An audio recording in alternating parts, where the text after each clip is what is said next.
Welcome to our ஆன்மீக களஞ்சியம் channel.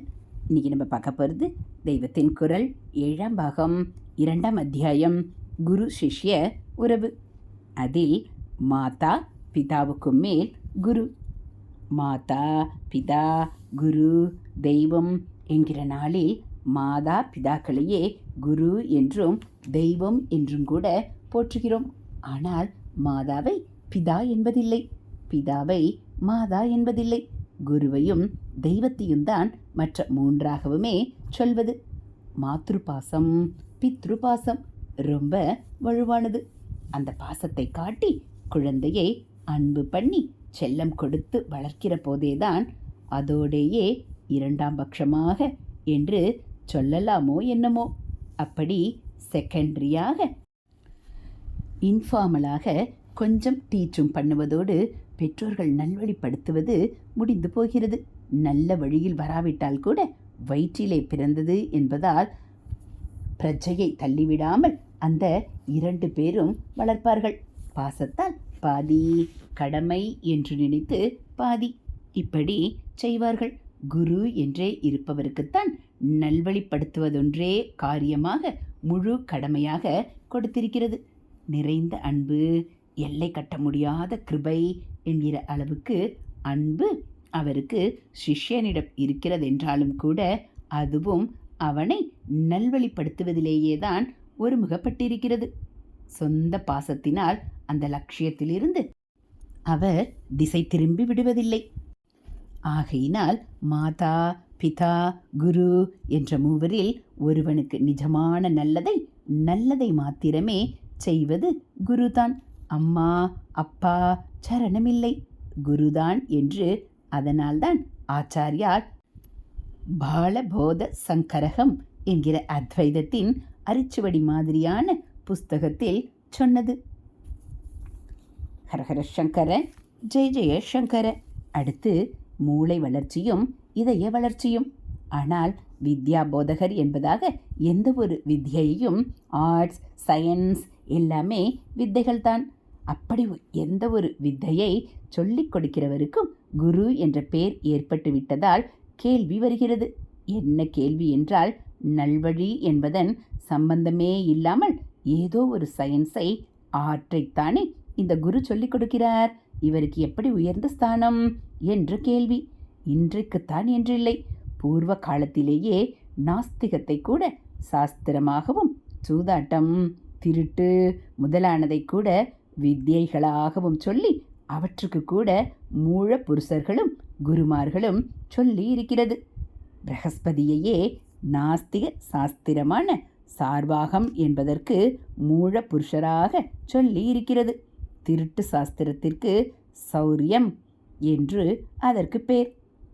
அதற்கு மூல புருஷ பேர் மூலதேவர் என்று இருக்கிறது. கர்ணி என்றவளுடைய புத்திரரானதாலே அவருக்கு கர்ணீசுதர் என்றும் பேர். சாஸ்திரம் என்றாலும் வித்யை என்றாலும் ஒன்றேதான்.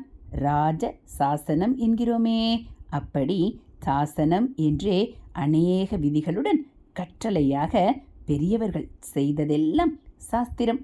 அவை ஒவ்வொரு துறையில் அறிவை ஊட்டுகிறபடியால் வித்யை, வித் என்றால் அறிவது. மேலே சொன்னபடி நாஸ்திகம், திருட்டு புரட்டு உள்பட எதையும் வித்யை என்கிற போது வித்யை என்பது ஏதோ ஒரு துறையில் அறிவு என்றே ஆகிறது. அது எந்த துறையாக இருந்தாலும் சரி, அதற்கு சிஸ்டமேட்டிக்காக ஒரு முறை ஏற்படுத்தி சொல்லிக் கொடுத்தால் அது வித்யா போதனையாகி விடுகிறது. அப்படி போதிப்பவர் குரு ஆகிவிடுகிறார். ஆனால் இது ஒரு ஜீவனை மூளை என்பதன் எல்லைக்குள் மட்டும் கொண்டு வந்து பின்னப்படுத்தி குரு என்ற ஸ்தானத்தையும் ரொம்ப குறைத்து விடுகிற காரியம்தான். அறிவு வளர்ச்சி என்ற ஒன்றை மட்டும் கவனித்து எந்த துறையில் அறிவை வழங்குவதும் வித்யா போதனை என்னும்போது ஜீவனுடைய ஹிருதயத்தை ஒதுக்கிவிட்டதாக ஆகிறது. மூளை ஹிருதயம் இரண்டும் சேர்ந்தே ஜீவன்.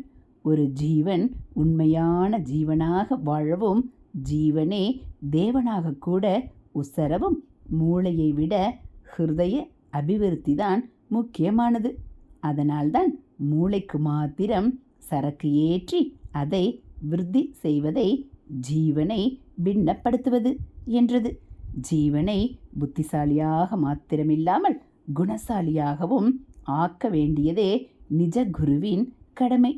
அப்படி இல்லாமல் புத்திசாலியாய் மட்டுமே பண்ணும்போது குருவின் ஸ்தானத்தை ரொம்பவும் குறைத்து குறுக்கி இறக்கி விடுவதாக ஆகிவிடுகிறது. பகவத் சிருஷ்டியில் மனுஷ மூளை என்பது ஒரு அற்புதமான கருவியாக இருப்பதை கவனித்து அதை மாத்திரமே கவனித்து வெறும் அறிவை மட்டுமே சார்ந்து ஒரு ஆர்ட்டாக சயின்ஸாக சிஸ்டம் செய்யப்பட்ட எதையும் வித்யை என்று வைத்துவிட்டார்கள். அதன் போதகரை குரு என்றும் சொல்லிவிட்டார்கள். ஆனாலும் இதுவே நம் பூர்வீகர்களின் பூர்ணமான அபிப்பிராயம் என்று நினைத்துவிடக்கூடாது.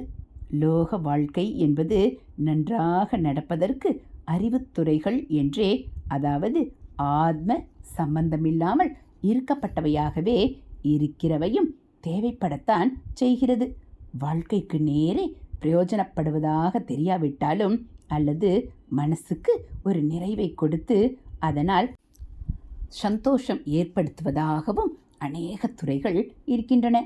சங்கீதம், சில்ப சித்திரம், சரித்திரம், பாஷா சாஸ்திரம், இப்படி அநேகம்.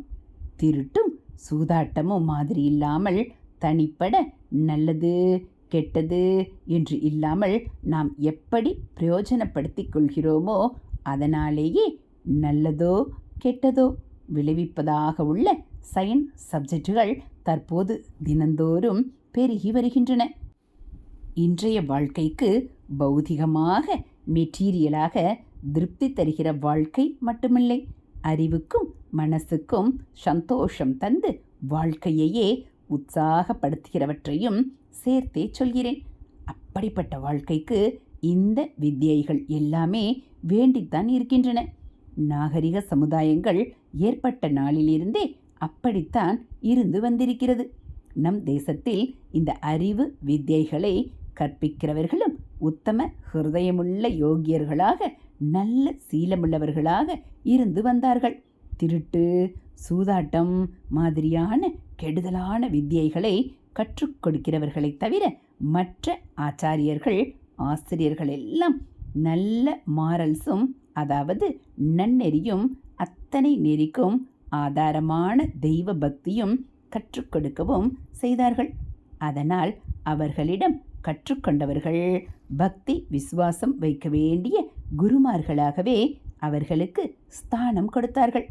அவர்கள் கற்றுக் கொடுக்கும் பல துறை பாடத்தால் மூளை வளர்ச்சி பெறுகிறதோடு பாடமான நீதி போதனை, பக்தி போதனை முதலியவற்றுக்கு ஜீவசக்தி ஊட்டிய அவர்களுடைய வாழ்க்கை உதாரணத்தாலும் பர்சனல் ரேடியேஷனாலும் ஹிருதய வளர்ச்சியும் பெற்றார்கள்.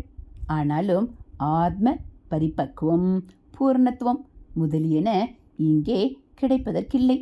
அதற்கென்றே ஏற்பட்ட குருமாரைத்தான் நம்முடைய மரபிலே முக்கியமாக குரு, ஆச்சாரியர், தேசிகர் என்றெல்லாம் சிறப்பித்து வைத்தது. ஜீவனை தேவனாக்குவதற்கே முக்கியத்துவம் தந்தவர்கள் நம் முன்னோர்கள். வேறு எந்த தேசத்திலும் எந்த மதத்திலும் கலாச்சாரத்திலும் இப்படி செக்யூலர் உலகியல் என்று தோன்றுகிற சகலத்தையும் கூட ஸ்பிரிச்சுவலைஸ் பண்ணி ஆன்மீகமாக்கி தரக்கானோம் என்று மாதாந்தரங்களை பிற மதங்களை சேர்ந்த அறிவாளிகளும் சொல்கிறார்கள். ஹரஹர சங்கர ஜெய ஜெய சங்கர, ஹரஹர சங்கர ஜெய ஜெய சங்கர. மகா பெரியவாச்சரணம். இதுபோல் தெய்வத்தின் குரல் பகுதிகளை நீங்கள் தினந்தோறும் கேட்கணும் அப்படின்னா மறக்காமல் நம்ம சேனலை சப்ஸ்கிரைப் பண்ணுங்கள். கூடவே பெல் ஐக்கானை கிளிக் பண்ணி ஆளுங்கிற பட்டனையும் அழுத்திடுங்க. நம்ம சேனலில் வரக்கூடிய தெய்வத்தின் குரல் பகுதிகள், மகாபிரிவா மகிமை, மகாபிரிவா அருள்வாக்கு, ஆன்மீக கதைகள், ஆன்மீக தகவல்கள், ஸ்லோகங்கள், ஆலய உலா எல்லாம் உங்களுக்கு பிடிச்சிருந்தால் ஒரு லைக்கும் கமெண்ட்டும் கொடுத்து உங்களுக்கு தெரிஞ்சவங்களுக்கும் ஷேர் பண்ணுங்கள்.